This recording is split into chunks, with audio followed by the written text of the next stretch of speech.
Now at 6, Portland school staff caught off guard by proposed budget cuts. So I think it's a little bit misleading to suggest that only half of the cuts are coming from schools. How it could impact students with the greatest needs.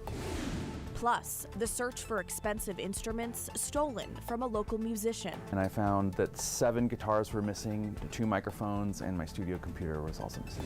And weeks of Mac service disruptions come to an end as a brand new station opens. This is the culmination of years of planning and coordination. Why your ride home from the airport just got a little faster.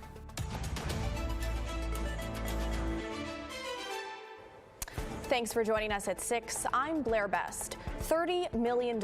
That's what Portland Public Schools leaders are looking to cut from next year's budget. Half of the cuts were supposed to come from schools, the other half from the central office. But some school workers say the proposed cuts aren't being split fairly. Thomas Schultz is outside Lincoln High School. So Thomas, what are you hearing from staff? Yeah, Blair, well, we spoke to workers today who work in schools with high-needs students. Now, these workers are not categorized as school employees. They're actually central office workers, and they recently found out that their jobs might not exist next year. It came out of the blue. I had no idea this was even being considered. In any given week, Lisa Doan, a speech-language pathologist, spends hours with high-need students in Portland Public Schools. I'm more supporting students who need something extra to be able to communicate. Though a couple weeks ago, she was told her job could be cut, leaving her future unclear. It's pretty concerning to me. The news came 3 days after PPS sent a letter to families saying it planned to cut $15 million from school budgets and $15 million from central operations. Though Doan and others categorized as district office personnel didn't expect central office cuts to impact their jobs. So I think it's a little bit misleading to suggest that only half of the cuts are coming from schools. We are all student-facing positions. We go to schools. We spend our time in schools. We might have desks here, but it's so that we can type up our reports and our plans to help service our students. A spokesperson for Portland Public says next year's budget is still in the works. Nothing is set in stone. They say the district is also contractually obligated by unions to tell employees if their job may change or be cut. And PPS has said for months budget cuts would happen after agreeing to a new contract for teachers in November that ended a near month-long strike. And if these types of positions are cut, some staff worry it would impact the most vulnerable kids. These are going to tie directly into our achievement gap widening for our students with disabilities. Now, the final budget isn't going to be announced and established until late April, but the workers we spoke with today are currently unassigned. That means that they could be put into another role next year. Their roles could stay the same theoretically, although layoffs are likely. Blair? All right, Thomas, thank you. Well, to your headlines now. Portland police say a man who was hit by a car while riding a scooter in Southwest nearly a month ago has died from his injuries. Back on February 7th, the 74-year-old Peter Pellegrin was riding on Boones Ferry Road near Southwest 19th Avenue when he was hit and seriously injured. The driver did cooperate with investigators, and so far no charges have been filed. The district attorney's office is reviewing the case. This marks the 15th fatal crash on Portland streets this year. Tualatin police need your help identifying this man accused of wearing a disguise to rob a bank. It happened at the Unitas Community Credit Union on Southwest Bridgeport Road. Police say just before 5 p.m. the man walked in, handed a note demanding cash to the teller, and left with an undisclosed amount of money. He was wearing a curly orange wig, sunglasses, skin-colored prosthetic gloves, and possibly a prosthetic nose and face. Well, a bill that would keep Oregon on standard time year-round passed in the Senate earlier today. After failing the first time, Senate Bill 1548 got approval with some changes. It would do away with daylight saving time and put Oregon permanently on standard time, but only if Washington and California do the same. The bill now heads to the House. By the way, daylight savings time starts this Sunday. And 2 other bills pushed by Governor Kotek to address the state's housing crisis have passed through the House of Representatives. Senate Bill 1530 provides hundreds of millions of dollars for things like homeless prevention services and infrastructure upgrades. And Senate Bill 1537 grants $75 million to help cities speed up construction of affordable housing.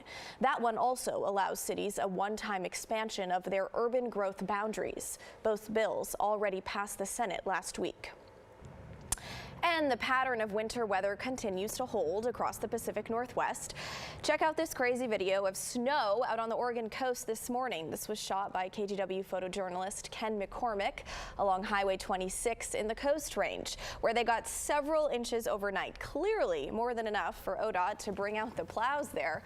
Not exactly what you head to the beach for. Meteorologist Matt Zafino joins us now. Matt, what is up with that?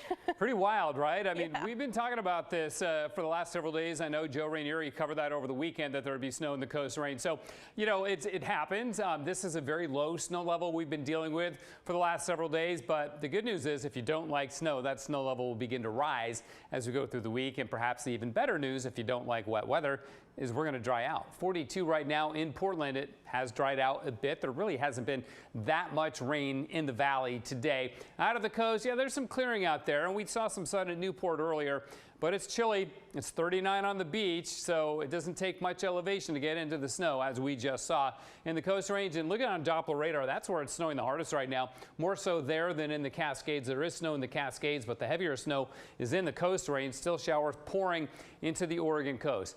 But you know what?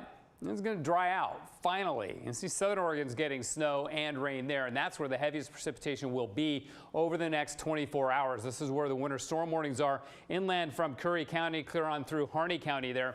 That's where they're going to see the heaviest snowfall. So we will be drying out. The showers will end tonight. However, with this cold air mass in place, any clearing we get tonight will mean frost in the morning tomorrow.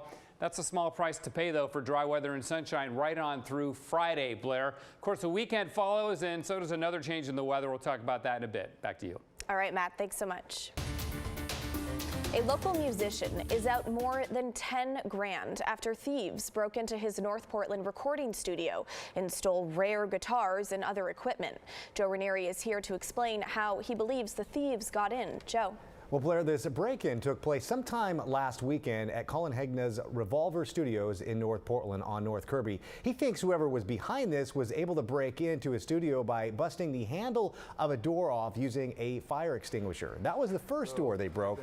Then they broke into Hegna's studio using a crowbar. That's where he had several guitar hangings. Many of them were one of a kind and very expensive. One of his guitars was a Gibson 335. That's valued at $5,000. The suspects also got away with 2 microphones and a computer of Colin's that saved projects he was working on. It's extremely frustrating. I mean, these things that were taken are like very valuable to me. They're also valuable in general, but to me, they're very specific items, and they're very one-of-a-kind vintage pieces. I can't go to a store and get another one. Now, unfortunately, there's no suspect description for police to go off of. He doesn't have any surveillance of the suspects. Hegna told me if people want to find a way to help him, they can go to his show when he performs with his band Federale next month, April 5th, at the Star Theater in Northwest Portland. Back to you. All right, Joe, thank you. Well, now to a traffic alert. The Hall Boulevard 217 overpass in Tigard is now closed for the next 9 months. ODOT says they're going to demolish and rebuild the overpass to make it wider and add ramp-to-ramp connections between Beaverton-Hillsdale Highway and Highway 99 West. They say the added lanes will ease congestion and lessen the number of crashes. ODOT expects to finish the work by December. Well, if you ride the Max Red Line between the airport and downtown, you're familiar with the bottleneck at the Gateway Station Loop. Now there's a new station that will let you bypass that backup and keep everyone moving. Our Daisy Caballero is live at the Gateway Transit Center with all the details. And Daisy, the project has been in the works for years. Yeah, that's right, Blair. Yeah, Gateway North has been under construction since fall of 2021. And after 7 weeks of disruptions to the MAX lines on the east side, the tracks are back open. And hey, people might notice a quicker commute. A new Max station just opened up at the Gateway Transit Center in East Portland.